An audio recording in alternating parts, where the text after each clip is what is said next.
Hola familia, buenas noches. Bienvenidos a Luz en la Noche. Buenas noches, Beth.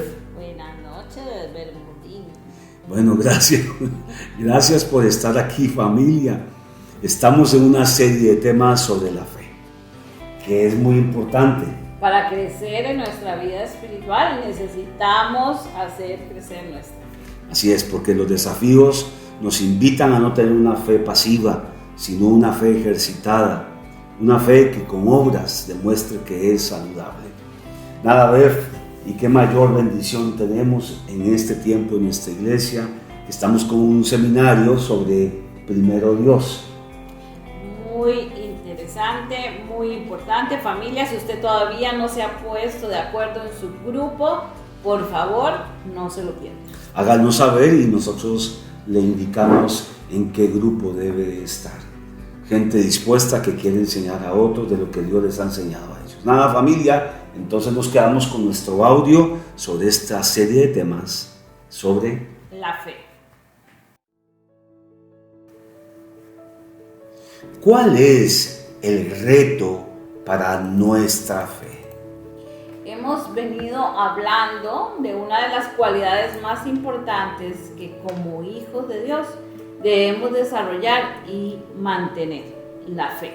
En nuestro caminar con Dios, amada familia, todos tenemos diferentes experiencias, ¿verdad que sí? Todos. Y cada uno vive su relación con el Padre de una manera única y personal, porque esa intimidad e individualidad es lo que nos hace sentir hijos.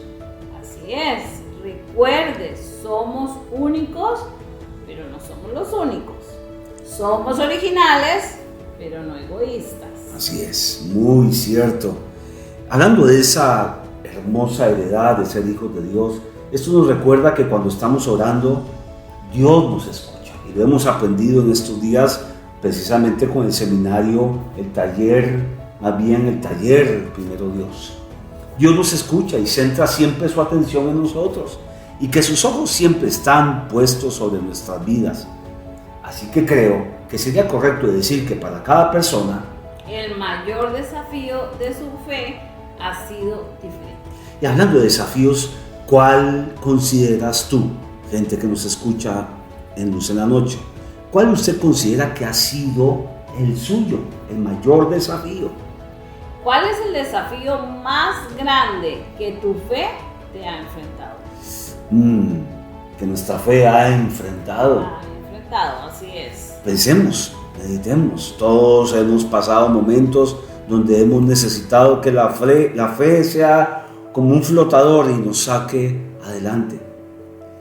Reflexionemos unos segundos. Tal vez lograste superar ese desafío, o quizás no.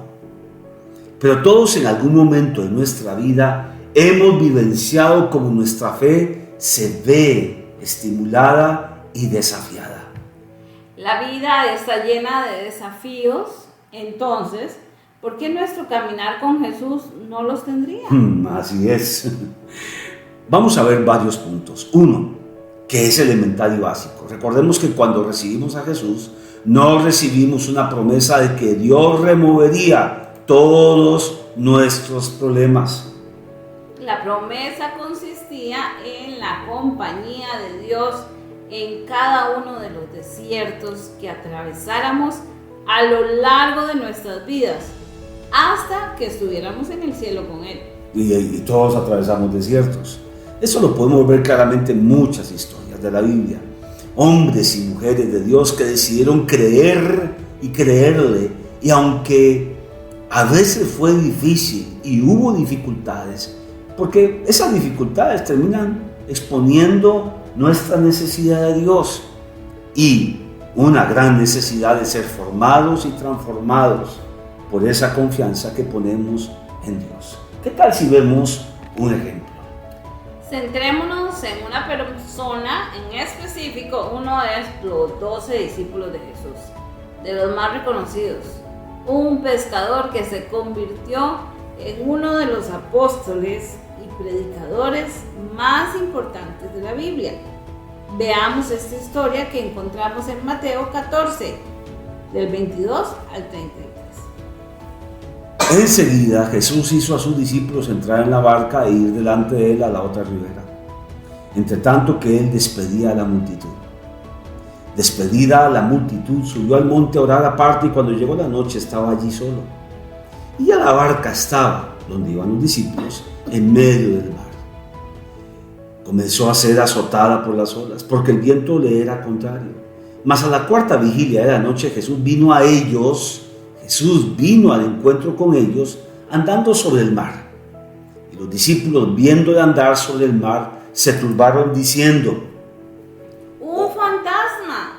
Y dieron voces de miedo, pero enseguida Jesús les habló diciendo: Tened ánimo, yo soy, no temáis. Entonces le respondió Pedro y dijo: Señor, si eres tú, manda que yo vaya a ti sobre las aguas.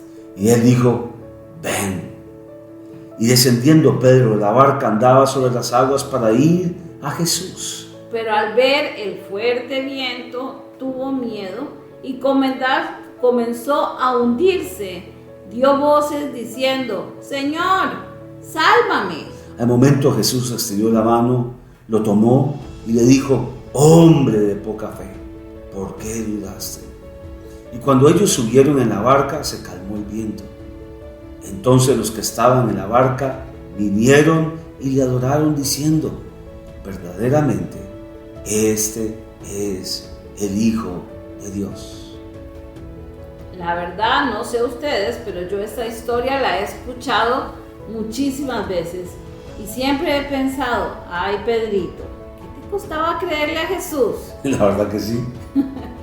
Tal vez es algo que tú también has pensado ahora que volvimos a leer la historia, pero queremos rescatar dos puntos en particular. El primer punto: cuando Jesús quiso ir con sus discípulos, todos se morían de miedo. Obviamente nunca nadie había visto una persona caminar sobre el agua, y estoy seguro, muy seguro, de que tú que escuchas este audio y nosotros también nos hubiéramos asustado. Pero Jesús lo primero que dijo fue: no teman, soy yo, para consolarlos. El miedo es algo real en la vida. Todos tenemos miedo ante ciertas circunstancias. En el caso de los discípulos, estaban en medio de una tormenta muy fuerte. No está mal, como tú dices, Bev, sentir miedo. Pero ¿cómo podemos deshacernos de él? ¿Y cómo no invitarlo a hospedarse en nuestro corazón? Una manera sería reflexionar si el problema que nos amenaza es real o es tan grande como pensamos. A veces nos preocupamos de cosas que son más pequeñas de lo que sabemos. El miedo tiene la capacidad de sobredimensionar todo. Así es. Pero en este caso la amenaza o el problema sí que era real. La tormenta era real, ¿no te parece? Totalmente. Y además de real, peligrosa. En ese caso, ¿cómo dejamos de tener miedo? Sabiendo que aunque el problema es real, hay una solución más grande a la mano. En otras palabras, aunque la tormenta era real, Jesús era más real y grande que la tormenta. ¿Y quién es el que venía al encuentro con ellos? Jesús. Es decir, Jesús nunca estará lejos de la tormenta que tú estés pasando.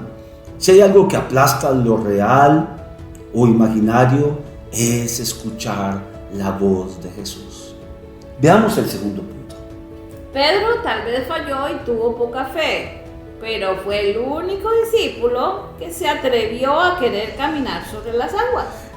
Aguas que en ese momento eran, si antes en calma eran inestables, ahora en medio de una tormenta sí que era un paso loco, una aventura muy loca. Jesús no le pidió a ningún discípulo que se acercara a él. Sin embargo, por alguna razón, Mirta, Pedro fue el único que dijo: Señor, si realmente eres tú, manda a que también camine sobre las aguas. Fue el único que se atrevió a dejar la barca, que era lo medianamente o pocamente estable en ese momento de caos. Así es.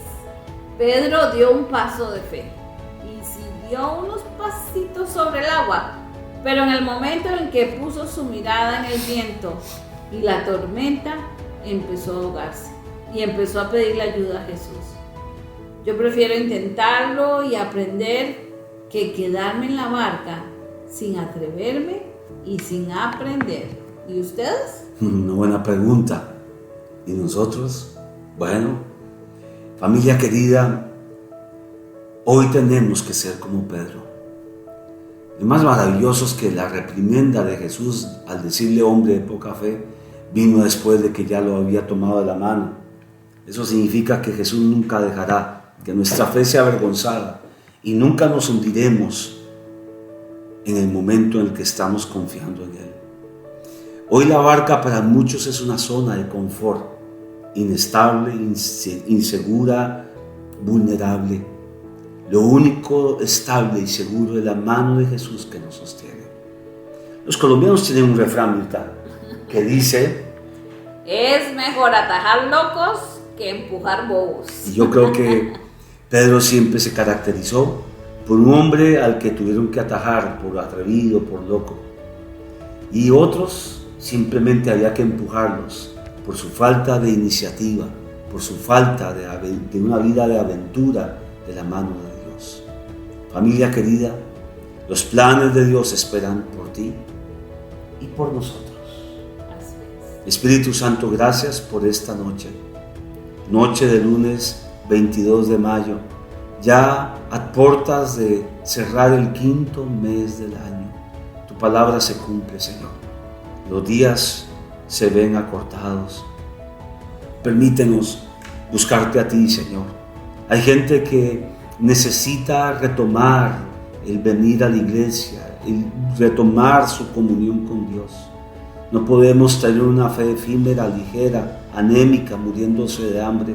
Lo que debería de estarse muriendo de hambre son nuestros temores, nuestros pecados, nuestra incredulidad, no nuestra comunión contigo, Dios.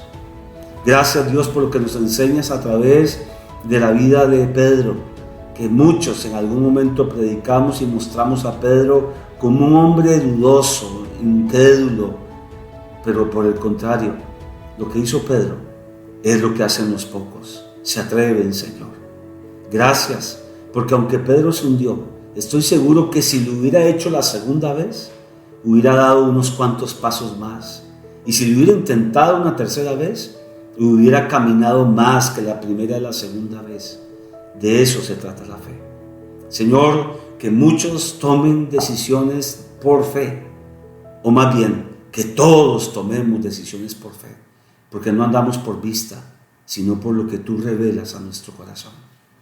Hoy estamos a puertas de subir a Jerusalén. Muchos han sido invitados, Señor, y tú quieres que todos vayan, porque, Señor, no es un tema de recursos económicos, es un tema de con nuestra fe abrir el cielo y tú derramarás la bendición hasta que sobreabunde, proveyéndonos de todo lo que necesitamos para el viaje. Gracias te damos por esta noche, Señor, y por estar con nosotros. En Cristo Jesús, que así sea. Amén, familia. Bueno, familia querida, 17 al 27. Nos vamos a Tierra Santa, familia. Así es. Así es. Nos vamos a Tierra Santa. Dios los bendiga, familia. Chao, chao.